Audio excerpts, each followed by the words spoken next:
हमारी संस्कृति, हमारे संस्कार सदा रहे हमारे साथ। भारत के महान ग्रंथों और काव्यों का संपूर्ण संकलन। सब्सक्राइब करें तिलक। प्रार्थना की खुशबू, साइकिल प्योर अगरबत्ती।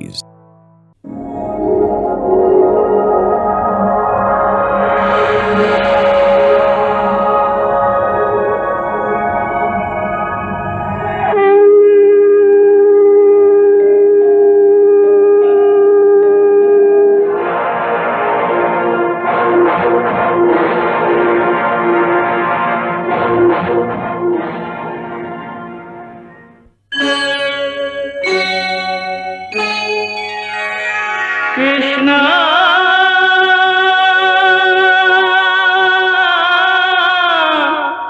कृष्णा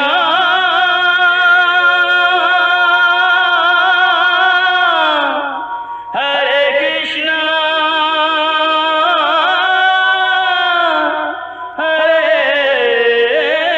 हरे।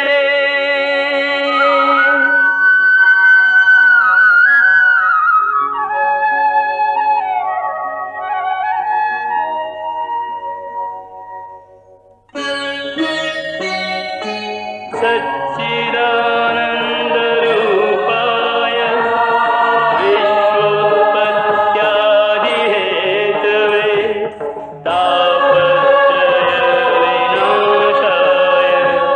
श्रीकृष्णाय वयं नमः।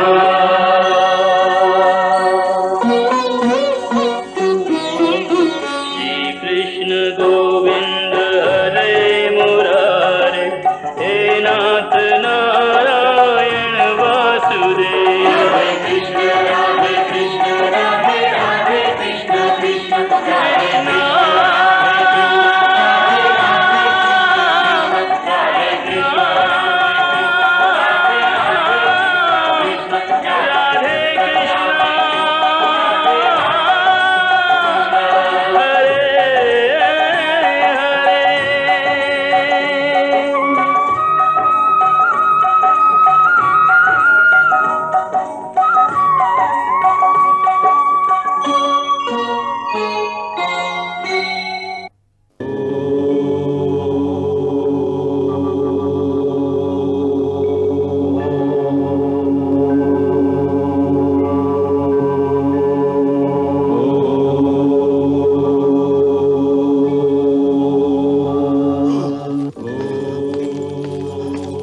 प्रभु, प्रभु,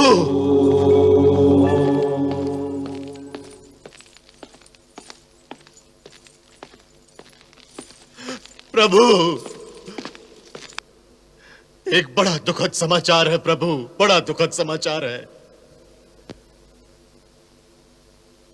क्या हुआ अक्रूर जी? क्या समाचार है?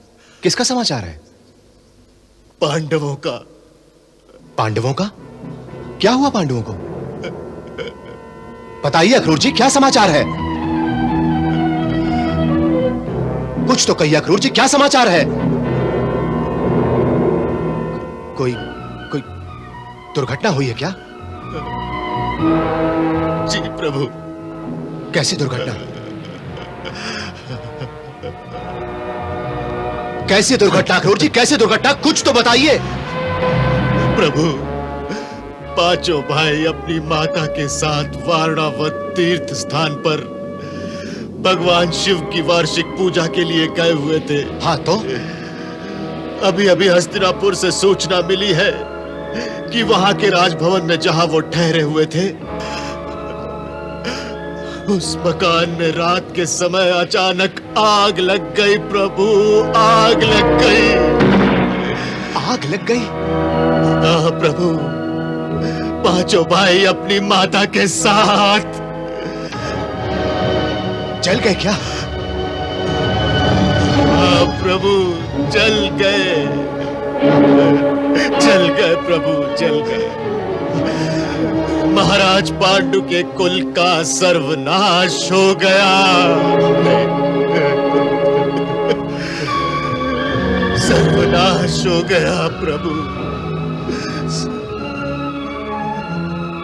कन्हैया, कुछ सुना तुमने?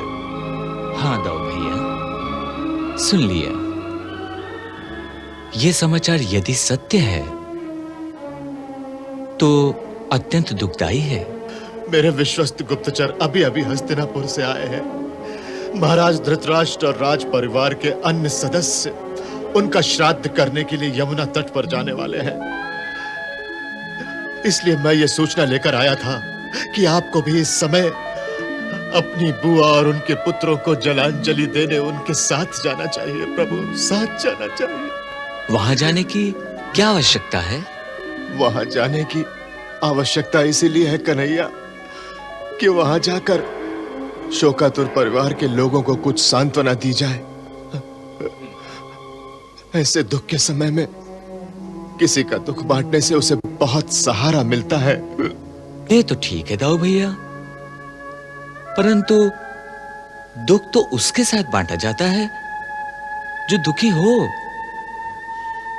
लेकिन वहां कौन दुखी है?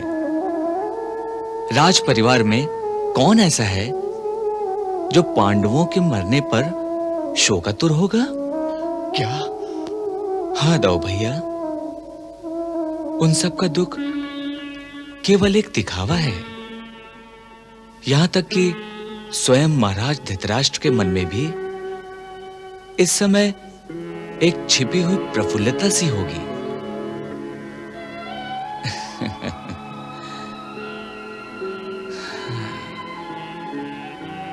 वास्तव में दाऊ भैया, यही संसार की रीति है कि मरने वाले के लिए कोई भी नहीं रोता। पति पत्नी, भाई बहन, बेटा बेटी सब अपने अपने नुकसान के लिए रोते हैं, और केवल उतना ही रोते हैं जितना उनको निजी तौर पर नुकसान होता है, बस। अन्यथा मरने वाले के लिए तो ना किसी को कोई चिंता होती है और ना ही कोई रोता है। कोई भी नहीं, केवल एक को छोड़कर। वो एक कौन?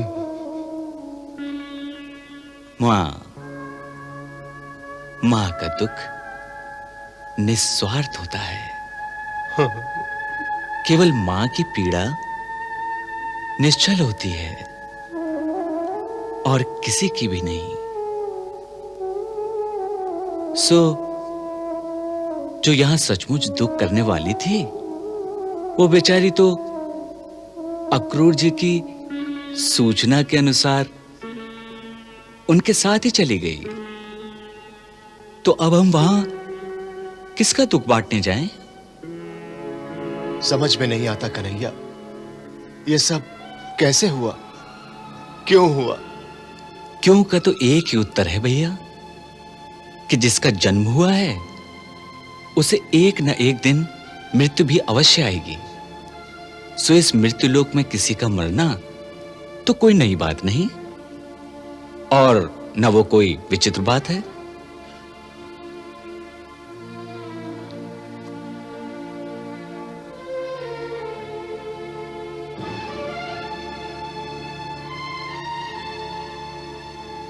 वो बात विचित्र नहीं है, लेकिन जो मैं अब देख रहा हूं वो अवश्य विचित्र बात है।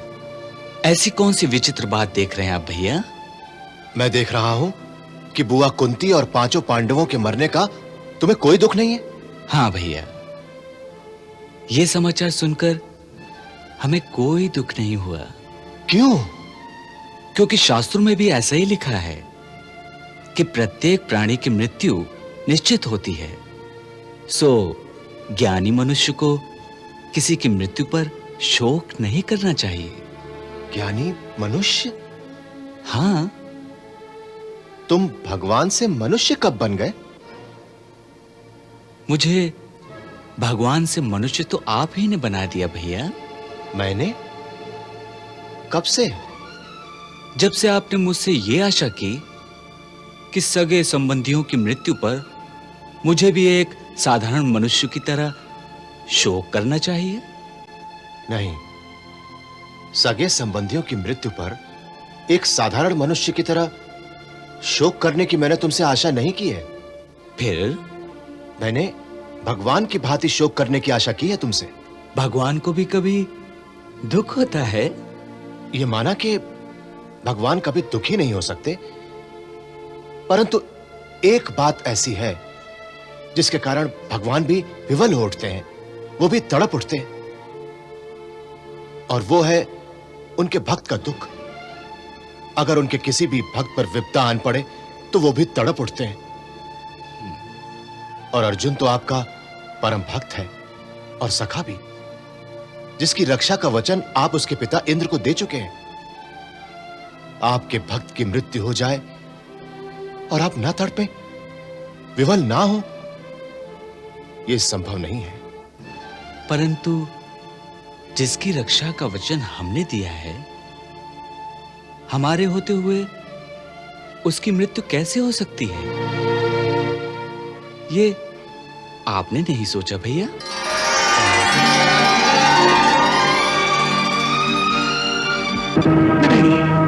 नहीं, मुझे इस बात पर विश्वास नहीं होता कि पांचों पांडव अपनी माता के समेत उस मकान में जलकर मर गए हैं।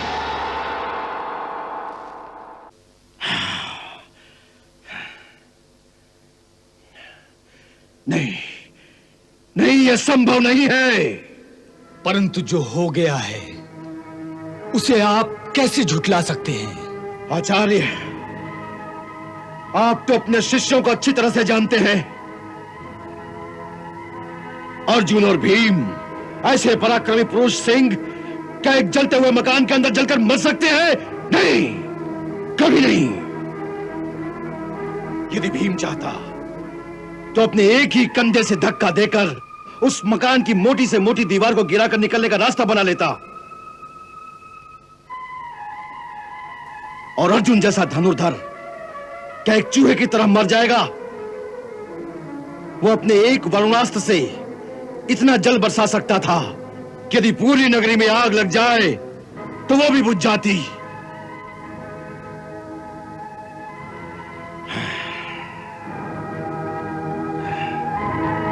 इसीलिए मैं मानने को तैयार नहीं कि पांडव उस आग में जलकर मर गए। परंतु वो 6 कंकाल जो मिले हैं, उस प्रमाण को हम कैसे झुठला सकते हैं? यही एक प्रमाण है जिसका मैं खंडन नहीं कर सकता, फिर भी न जाने क्यों मेरी आत्मा को विश्वास है, जैसे कोई अज्ञात शक्ति मुझसे कह रही है कि ये समाचार मिथ्या है, ये समाचार मिथ्या है। एक बार पूज्य भ्राता वेद व्यास जी ने मुझसे कहा था कि इंद्रपुत्र अर्जुन सारे संसार को विजयी करके अपने बड़े भाई युधिष्ठिर को चक्रवर्ती राजा बनाएगा। और ज्योतिष विद्या के अनुसार अर्जुन की जन्म कुंडली भी यही कहती है। आचार्य, वेद व्यास का वचन कैसे झूठा हो सकता है? ज्योतिष शास्त्र कैसे झूठा हो सकता है? कभी कभी गणित में भी भूल हो सकती है, क्योंकि महामुनि वशिष्ठ ने स्वयं राम के राज्याभिषेक का शुभ मुहूर्त निश्चित किया था, और उसी शुभ मुहूर्त में राम को राज्य सिंहासन की जगह पर वनवास मिला था। सो कभी कभी ज्योतिष की गणना में भी भूल हो सकती है, क्योंकि कुंती और 5 पांडवों के 6 कंकाल मिले हैं, वो तो सत्य हैं। परंतु आचार्य, भले मैं इस बात को सत्य मान लूं कि वो 6 कंकाल पांडवों के ही हैं, परंतु मैं इस बात को कदापि सत्य नहीं मानूंगा कि उन जैसे पराक्रमी वीर एक जलते हुए मकान के नीचे दबकर मर गए। हाँ, यह हो सकता है कि उन्हें भोजन में विष देकर मार डाला गया हो और उसके बाद उस मकान में आग लगाकर उन्हें जला दिया गया हो। हाँ, यह सत्य हो सकता है। कितना भयंकर षड्यंत्र रचा गया होगा, कितना भयंकर षड्यंत्र। और विस्मय की बात तो यह है कि विदुर के गुप्तचर विभाग को भी इस बात का पता नहीं चला।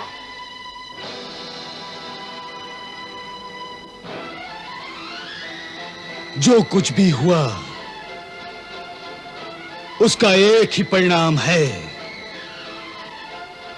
अब दुर्योधन को युवराज बनाया जाएगा। हाँ। और अब हमें उसे स्वीकार करना होगा। युवराज दुर्योधन के श्री चरणों में उनके मामा का नमस्कार स्वीकार हो। नहीं मामा श्री, नहीं, नमस्कार नहीं, आशीर्वाद, आपका आशीर्वाद। अरे वो तो है भांजे। मैं तुमसे एक ही सीधा सा प्रश्न पूछना चाहता हूं विदुर। क्या सचमुच वारणावत के उस मकान में सहसा आग लग जाने से ही पांडवों की मृत्यु हुई है?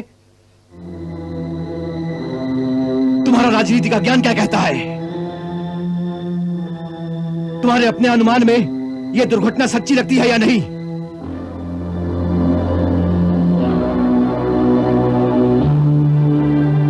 देखो विदुर, तुम मुझसे राजनीति की भाषा में बात मत करना। इसीलिए मैंने एक सीधा सा प्रश्न पूछा है कि क्या वारणावत के उस मकान में आग स्वयं अपने आप लग गई थी?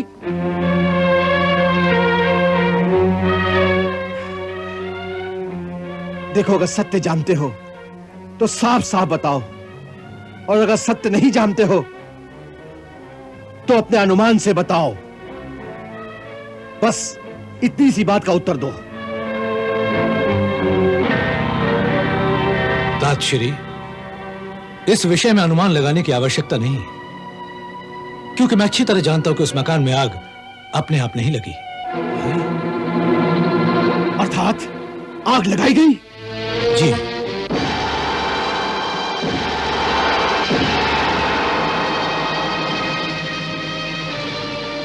अब दूसरा प्रश्न, जिस समय आग लगाई गई उस समय पांडव उसके अंदर थे? जी।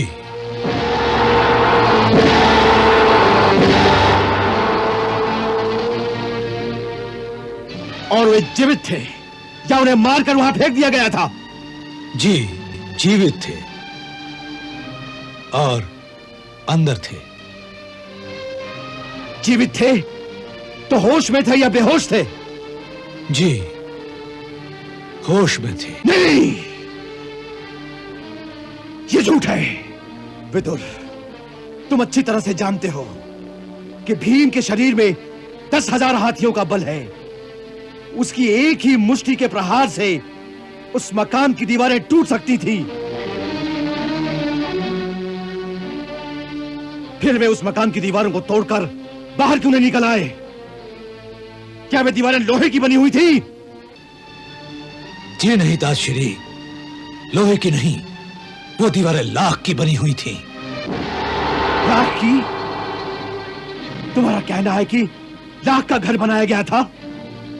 जी हाँ तातश्री, इसलिए उसमें आग लगते ही क्षण भर में सब कुछ भस्म हो गया।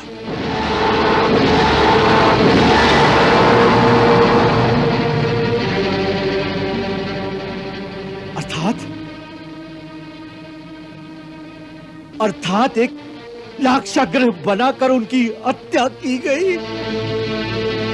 जी नहीं, हत्या नहीं की गई।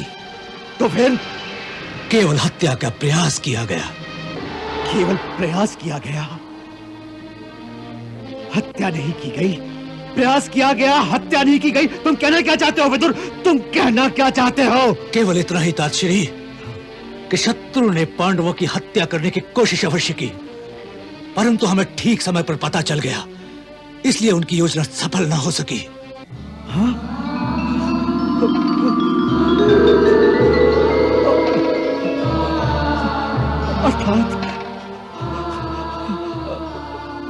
अर्थात पांडव मरे नहीं, वो जीवित हैं।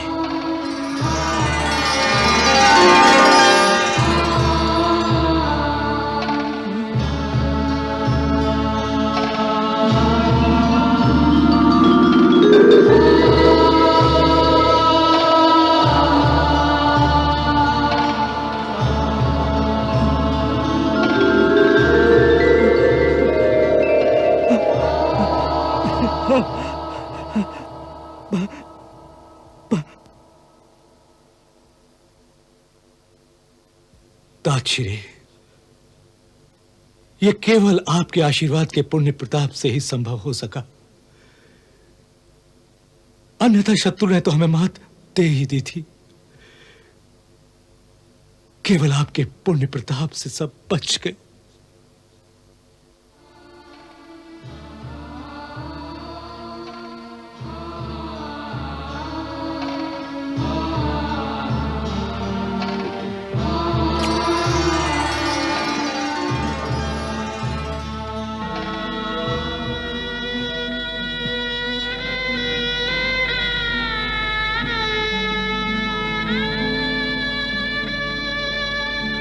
इस समय मुझे कुछ मत सुनाओ।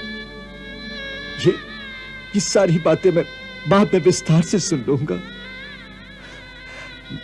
इस समय तुम मेरा आशीर्वाद ले लो, मेरा आशीर्वाद ले लो, क्योंकि तुमने जो ये महान कार्य किया है, इसके लिए जो चाहे वर मांग लो बेदो, जो चाहे वर मांग लो। मैं सत्य प्रतिज्ञ हूं, इसीलिए जो कुछ कहूंगा वो कभी मिथ्या नहीं होगा।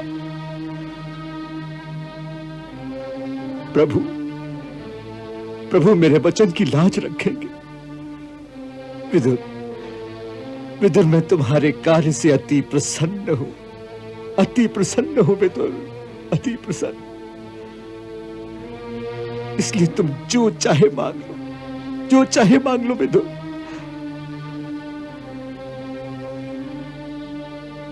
मैं जानता हूं तात कि आपकी वाणी में सत्य की शक्ति है। आप जो भी आशीर्वाद देंगे वो निष्फल नहीं जाएगा। इसलिए यदि मुझे देना चाहते हैं तो केवल यह वर दीजिए कि भगवान श्री कृष्ण के चरणों में मेरी भक्ति सदैव स्थिर बनी रहे। वाह वाह विदुर, धन्य हो तुम, और धन्य है तुम्हारी प्रभु भक्ति। मैं तुम्हें आशीर्वाद देता हूं कि प्रभु के श्री चरणों में तुम्हारी भक्ति सदैव बनी रहे, और यदि मेरी भक्ति का भी कोई फल है तो वो तुम्हें प्रदान करे। तथास्तु, तथास्तु, तथास्तु, तथास्तु, तथास्तु, तथास्तु, तथास्तु, तथास्तु, तथास्तु। कन्हैया, कन्हैया, कन्हैया। हाँ दाऊ भैया। कहां खो गए थे? कहीं नहीं। क्या बात है? उस दिन तुमने बताया था कि पांचों पांडव जीवित हैं। हाँ, परंतु तुमने अब तक यह नहीं बताया कि वो हैं कहां। वो जहां पर भी हैं सुरक्षित हैं। परंतु वो किस अवस्था में है कन्हैया? अवस्था देखो ना दाऊ भैया, भाग्य की कैसी विडंबना है कि एक दिन जिन्हें इस पृथ्वी का चक्रवर्ती सम्राट बनना है, वे आज भिखारियों की भांति गांव-गांव भिक्षा मांग रहे हैं। भिक्षा मांग रहे हैं? हाँ दाऊ भैया। परंतु वे हैं कहां कन्हैया? वे इस समय हस्तिनापुर की सीमा पार करके पांचाल की धरती पर पहुंच गए हैं, जहां दुर्योधन के हाथ उन तक नहीं पहुंच सकते। इन दिनों वे ब्राह्मणों के एक गांव में ब्राह्मणों के वेश में ठहरे हुए हैं, और वे भी दूसरे ब्राह्मणों की तरह गांव में भिक्षा मांगकर अपना निर्वाह कर रहे हैं। भिक्षाम देहि।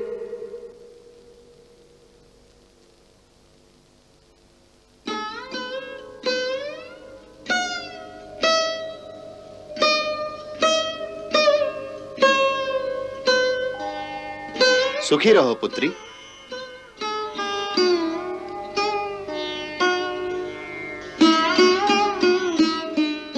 भिक्षाम देहि। भिक्षां देहि।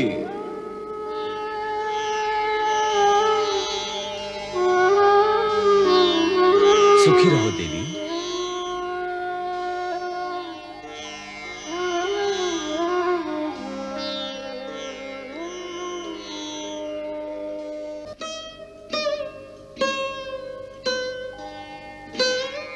बड़े भैया आज हमें खीर मिली है, बहुत आनंद आएगा। खीर मुझे खाने को नहीं मिलेगी। क्यों? क्योंकि भीम भैया छोड़ेंगे तब ना। खीर उन्हें अति प्रिय है। चिंता ना करो, मैं तुम दोनों के लिए भीम से थोड़ी सी खीर ले लूंगा। ठीक है, चलें? हाँ बड़े भैया। चलो।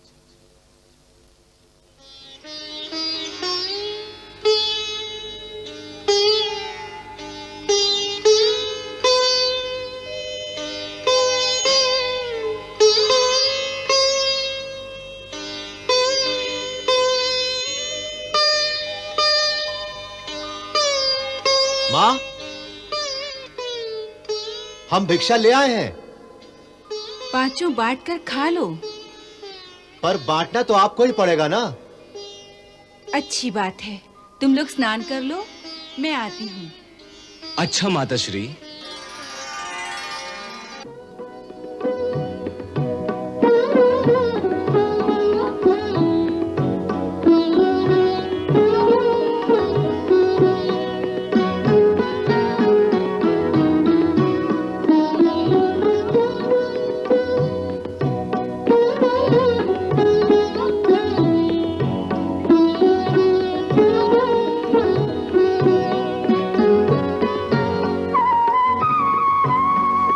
इस लड्डू की ओर मत देखो अर्जुन, इस लड्डू के हिस्से नहीं करूंगी।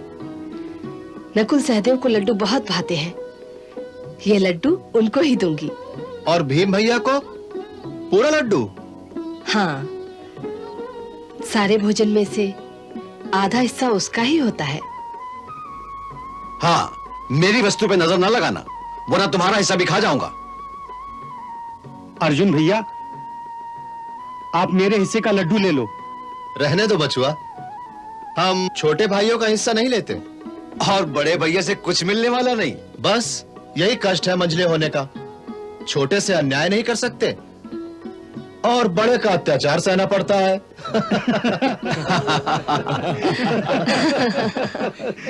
नहीं नहीं नहीं, भगवान के लिए दया कीजिए, दया कीजिए।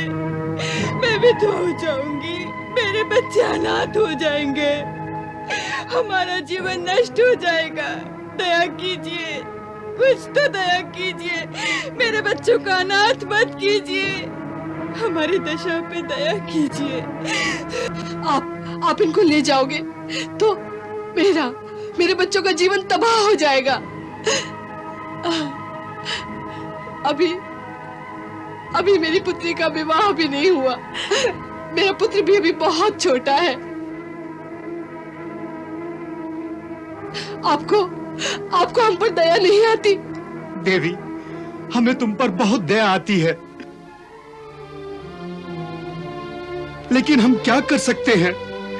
हम विवश हैं। यह दुख तो सारे नगर का एक जैसा है। जिस दिन जिसकी बारी आती है, उस दिन उसके घर में ऐसा ही कोहराम मच जाता है। परंतु बारी तो सबकी एक दिन आनी ही है। परंतु क्या ऐसा नहीं हो सकता कि मेरी बारी एक वर्ष के लिए टाल दी जाए, ताकि मैं अपनी जवान लड़की का विवाह कर सकूं।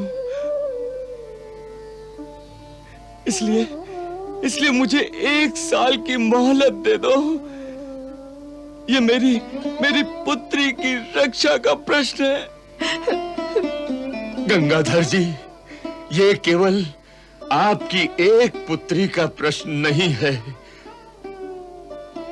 बल्कि इस नगर की हजारों ऐसी ही पुत्रियों का प्रश्न है।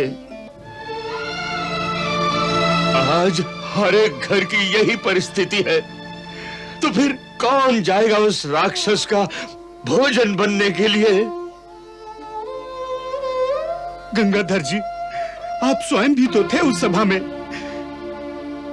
जिसमें उस नरभक्षी राक्षस के साथ ये समझौता किया गया था, जिसमें उसने कहा था कि यदि नगर वाले मुझे 1 छकड़ा अनाज, 10 मटके दूध के और 1 आदमी हर रोज खाने के लिए यदि स्वयं मेरे पास आकर दे जाएंगे तो मैं और किसी नगरवासी को कुछ नहीं कहूंगा।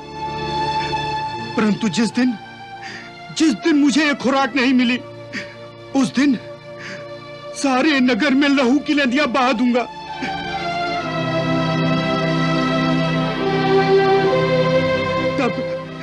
तब हम सब ने मिलकर ये समझौता किया था और ये तय किया था कि अनाज और दूध के मटके तो प्रतिदिन नगर वाले मिलकर जुटा देंगे, परंतु एक आदमी बारी बारी से एक एक घर से हर रोज भेजा जाएगा।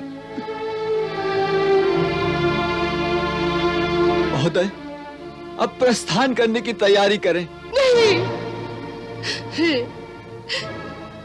हे निज श्रेष्ठ, हे ब्राह्मण शिरोमणि, आप तो हमारे समाज के अगुआ हैं, इसलिए आपसे मेरी एक प्रार्थना है जिसे आप स्वीकार करने की कृपा करें। कहो देवी। आज हमारे घर की बारी है, उस नरभक्षी के लिए एक आदमी उसे खाने को दिया जाए, इसलिए आपको इस घर से एक आदमी चाहिए। तो बस आपसे मेरी एक प्रार्थना है कि मेरे पति के स्थान पर मुझे भेजा जाए। इसमें आपको कोई आपत्ति नहीं होनी चाहिए, कोई आपत्ति नहीं। नहीं, हमें कोई आपत्ति नहीं, परंतु मुझे आपत्ति है, मुझे आपत्ति है। मैंने वेद मंत्रों के अनुसार विधि पूर्वक इसके साथ विवाह किया है। इसके माता पिता ने मुझे अपनी कन्या का दान करते समय मुझसे ये वचन लिया था कि मैं इसे अपने गृहस्थ जीवन की सहधर्मणी और अपने घर की अधिकारिणी बनाऊंगा। मैं अपना सब कुछ इसे दे दूंगा और सर्वदा मैं इसकी रक्षा करूंगा। अतः मैं आज अपने जीवन की रक्षा के लिए अपनी कुलीन, अपनी सुशील, अपनी सती सावित्री के जीवन की बलि नहीं दे सकता, नहीं दे सकता। ये धर्म विरुद्ध है।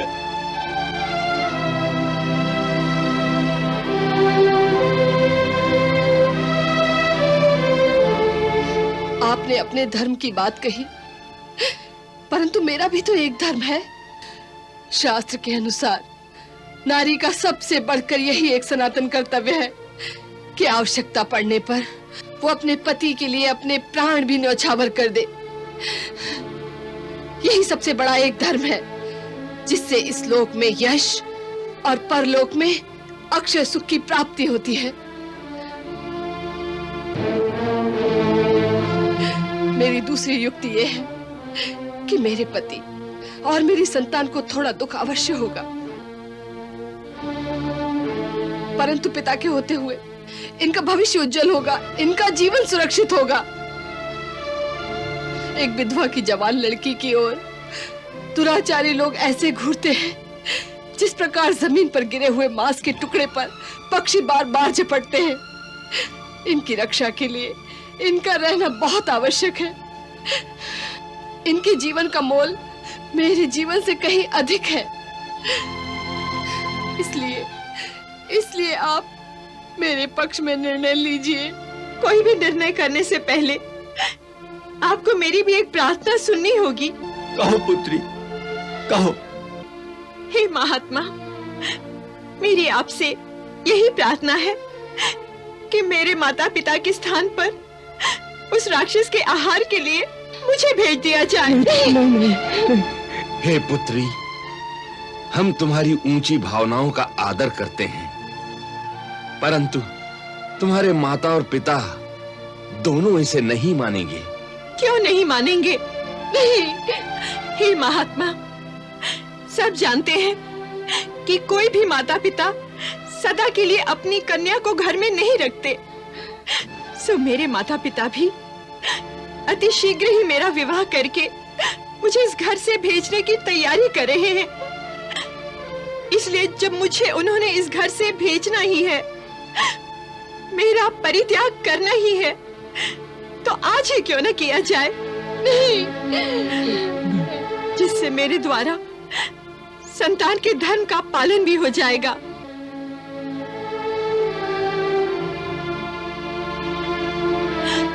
शास्त्र के अनुसार संतान का यही परम धर्म है कि समय आने पर वो माता और पिता को संकट से उबारेगी।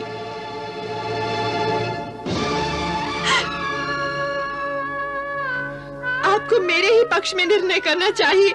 बेटी, आपको मेरे ही पक्ष में निर्णय करना चाहिए। परंतु फिर भी कोई तो निर्णय लेना ही पड़ेगा। तनिक रुकिए महात्मा।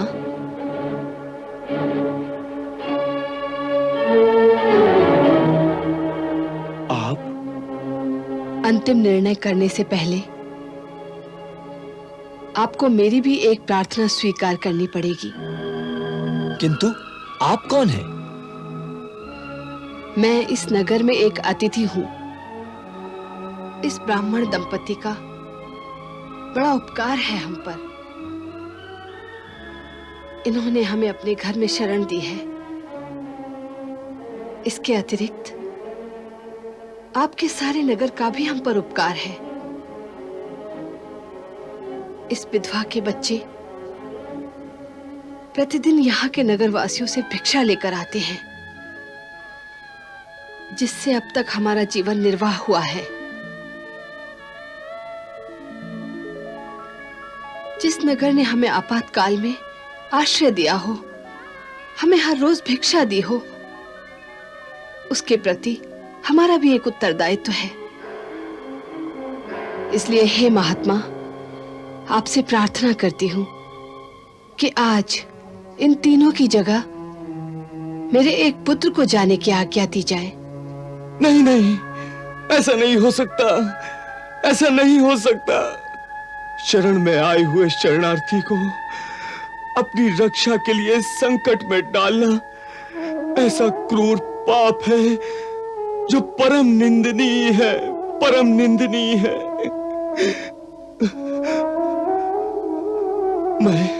मैं अपने तुच्छ स्वार्थ के लिए अपने अतिथि के प्राणों का नाश कराऊं, ऐसा कदापि संभव नहीं, कदापि संभव नहीं। देवी गंगाधर जी ठीक कहते हैं कि अपने स्वार्थ के लिए किसी अतिथि के साथ विश्वासघात करना बड़ा ही जघन्य पाप होता है। हमारे नगर के किसी बच्चे ने भी ये नहीं सीखा है, और हमने भी नहीं सीखा कि किसी के उपकार के बदले उसकी कुछ भी सेवा किए बिना उस स्थान को ही छोड़ दिया जाए।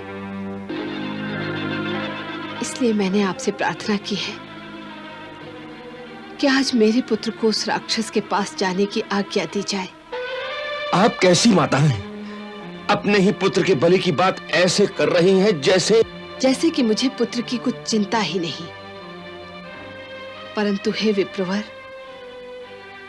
जब आप ये जान जाएंगे कि मेरे पुत्र में क्या गुण है, तो आप ऐसा नहीं सोचेंगे। अर्थात उसके पास ऐसा क्या है? एक मंत्र है। मंत्र? हाँ, उसके पास गुरु का दिया हुआ एक मंत्र है, जिसके द्वारा वो किसी भी राक्षस को हरा सकता है अथवा मार सकता है। इसीलिए मैं आपसे कहती हूं कि मेरे पुत्र के जाने से इस नगरी का संकट ही सदा के लिए मिट जाएगा।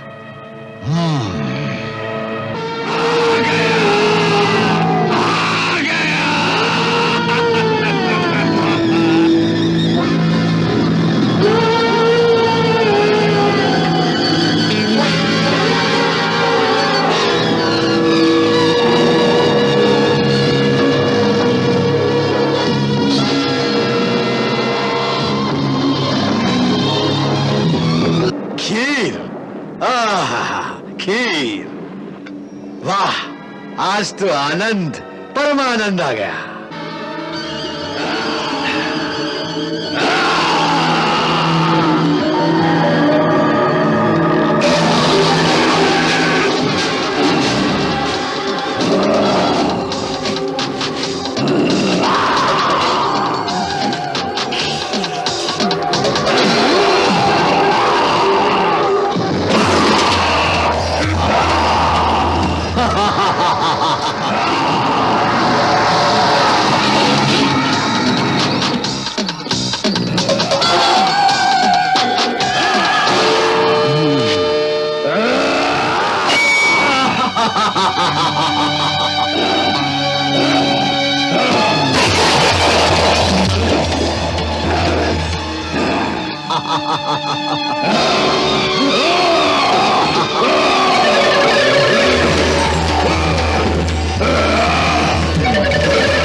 Krishna